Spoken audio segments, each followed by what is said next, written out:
श्री गणेशाय नमः।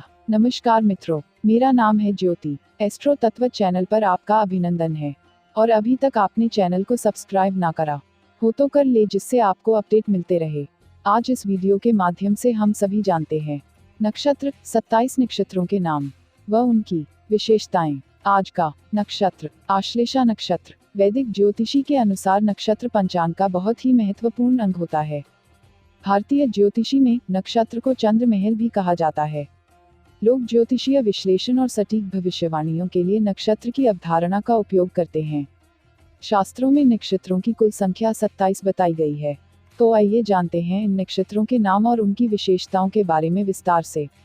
इस वीडियो में जानते हैं आश्लेषा नक्षत्र का फल। वैदिक ज्योतिष के अनुसार आश्लेषा नक्षत्र का स्वामी बुध ग्रह है। यह कुंडलित सांप की तरह दिखाई देता है। इस नक्षत्र के नागास, सर्पस और लिंग श्री है। यदि आप आश्लेषा नक्षत्र से संबंध रखते हैं तो उससे जुड़ी अनेक जानकारियां जैसे व्यक्तित्व, शिक्षा, आय तथा पारिवारिक जीवन आदि यहां प्राप्त कर सकते हैं। आश्लेषा नक्षत्र के जातक का व्यक्तित्व। आप भाग्यशाली व हृष्ट पुष्ट शरीर के स्वामी हैं और आपकी वाणी में लोगों को मंत्रमुग्ध करने की गजब की शक्ति छुपी हुई है। संभव है कि आपको बातचीत करना पसंद हो। किसी भी विषय पर आप घंटों बैठकर चर्चा कर सकते हैं। आपका चेहरा वर्गाकार, मुखमंडल बहुत सुंदर और आंखें छोटी हैं। आपके चेहरे पर कोई तिल अथवा दाग धब्बा हो सकता है। आपकी बुद्धिमानी और पहल करने की क्षमता आपको हमेशा शीर्ष पर पहुंचने की प्रेरणा देती रहती है। अपनी स्वतंत्रता में आपको किसी भी प्रकार का हस्तक्षेप बर्दाश्त नहीं होता, इसलिए आपसे बात करते वक्त इस बात का खास ख्याल रखा जाना चाहिए कि आपकी किसी भी बात को काटा न जाए। आप में एक विशेषता यह है कि जिन लोगों से आपकी पक्की मित्रता होती है उनके हित के लिए आप किसी भी सीमा तक जा सकते हैं। कभी कभी आप उन व्यक्तियों के लिए कृतज्ञता व्यक्त करना भूल जाते हैं जिन्होंने आपकी किसी न किसी रूप में मदद की होती है। ऐसी स्थिति में आपके संबंध बिगड़ने की भी संभावना है। कभी कभार आपका क्रोध करना भी लोगों को आपके खिलाफ कर देता है, इसलिए अपने क्रोध पर हमेशा काबू रखना चाहिए। वैसे आप काफी मिलनसार हैं। आप किसी भी संकट का पूर्वानुमान लगाने में कुशल हैं, इसलिए आप पहले से ही हर संकट या समस्या का हल खोज कर रखते हैं। आंखें मूंद कर किसी पर विश्वास कर लेना आपकी फितरत नहीं है, इसलिए आप अक्सर धोखा खाने से बच जाते हैं। स्वादिष्ट और राजसी भोजन करना आपको पसंद है, परंतु मादक पदार्थों के सेवन से हमेशा बचना चाहिए। आपका मन निरंतर किसी न किसी उधेड़बुन में लगा रहता है और आप रहस्यमय ढंग से कार्य करना पसंद करते हैं। अपने शब्दों के जादू से लोगों को वश में करने में आप माहिर हैं, इसलिए आप राजनीति के क्षेत्र में विशेष सफल हो सकते हैं। वैसे भी आप में नेतृत्व तथा शिखर पर पहुंचने के पैदाइशी गुण छुपे हुए हैं। शारीरिक मेहनत की बजाय आप दिमाग से ज्यादा कार्य करेंगे। लोगों से घनिष्ठता आप तब तक बनाए रखेंगे जब तक आपको लाभ मिलता रहेगा। किसी भी व्यक्ति को परख कर अपना काम निकालने में आप माहिर हैं और एक बार जो निश्चय कर लेंगे तो उस पर अटल रहेंगे। भाषण कला में भी आप प्रवीण हैं। जब आप बोलना शुरू करते हैं तो अपनी बात पूरी करके ही शब्दों को विराम देते हैं। शिक्षा और आय। आप अच्छे लेखक हैं। अगर आप अभिनय के क्षेत्र में जाते हैं तो सफल अभिनेता बन सकते हैं। कला अथवा वाणिज्य के क्षेत्र में भी आप जा सकते हैं और नौकरी की बजाय व्यवसाय में अधिक सफल हो सकते हैं। अतः संभव है कि आप अधिक समय तक नौकरी न करें। यदि नौकरी करेंगे तो साथ ही साथ किसी व्यवसाय से भी जुड़े रह सकते हैं। भौतिक दृष्टि से आप काफी समृद्ध होंगे तथा धन दौलत से परिपूर्ण होंगे। कीटनाशक और विष संबंधी व्यवसाय, पेट्रोलियम उद्योग, रसायन शास्त्र, सिगरेट व तंबाकू संबंधी व्यवसाय, योग प्रशिक्षक, मनोविज्ञान, साहित्य, कला व पर्यटन से जुड़े कार्य, पत्रकारिता, लेखन, टाइपिंग, वस्त्र निर्माण, नर्सिंग, स्टेशनरी के सामान उत्पादन और बिक्री करके सफल होने की अधिक संभावना है। पारिवारिक जीवन। आपका कोई साथ दे या न दे, परंतु भाइयों से पूरा सहयोग मिलेगा। आप परिवार में सबसे बड़े हो सकते हैं और परिवार में बड़ा होने के कारण परिवार की सारी जिम्मेदारी आप पर होने की संभावना है। जीवन साथी की कमियों को अनदेखा करना ही उचित है, अन्यथा वैचारिक मतभेद रह सकते हैं। आपका स्वभाव और व्यवहार सभी का मन मोह लेने वाला होगा। अगर इस नक्षत्र के अंतिम चरण में आपका जन्म हुआ है तो आप बहुत भाग्यशाली होंगे।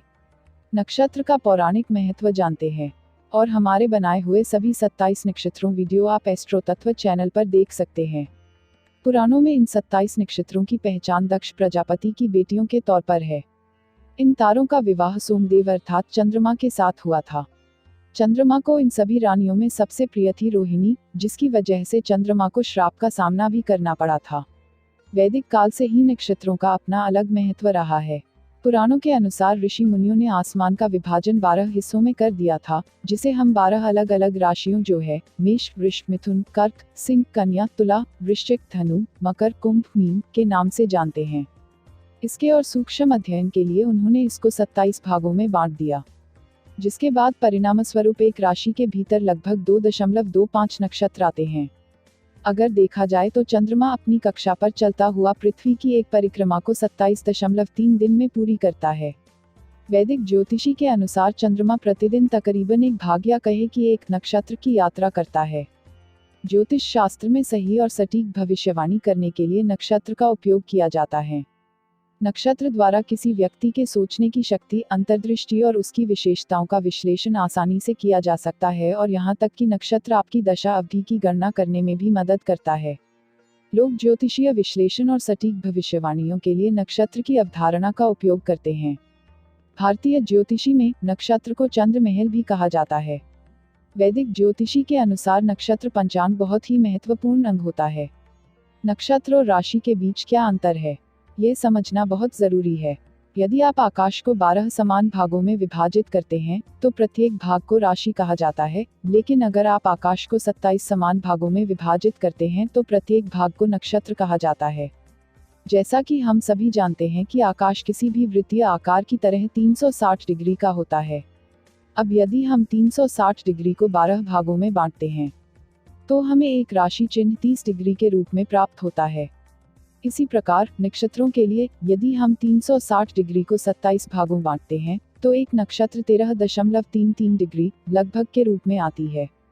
इसलिए नक्षत्रों की कुल संख्या 27 और राशियों की कुल संख्या 12 होती है।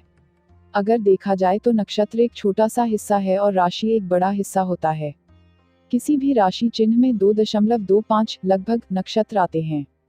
कैसे ज्ञात करते हैं नक्षत्र क्या है, जानते हैं। जैसा कि हम सभी जानते हैं, जन्म के समय चंद्रमा जिस नक्षत्र में स्थित होता है वही उस व्यक्ति का जन्म नक्षत्र होता है। यदि किसी व्यक्ति के वास्तविक जन्म नक्षत्र की जानकारी हो तो उस व्यक्ति के बारे में बिल्कुल सही भविष्यवाणी की जा सकती है। आपके नक्षत्रों की सही गणना आपको काफी लाभ पहुंचा सकती है। साथ ही आप अपने अनेक प्रकार के दोषों और नकारात्मक प्रभावों को दूर करने के उपाय भी ढूंढ सकते हैं। सभी नक्षत्रों के अपने शासक ग्रह और देवता होते हैं। विवाह के समय भी वर और वधू का कुंडली मिलान करते समय नक्षत्र का सबसे अधिक महत्व होता है। तो मित्रों, हमारे चैनल एस्ट्रो तत्व में दी गई ये जानकारी आपको कैसी लगी, हमें कमेंट कर बताएं। चैनल को लाइक, शेयर और सब्सक्राइब करें और हाँ, घंटी वाले आइकॉन को भी दबाएं। और चलते चलते खुश रहें, मस्त रहें, आबाद रहें, स्वस्थ रहें। धन्यवाद मित्रों।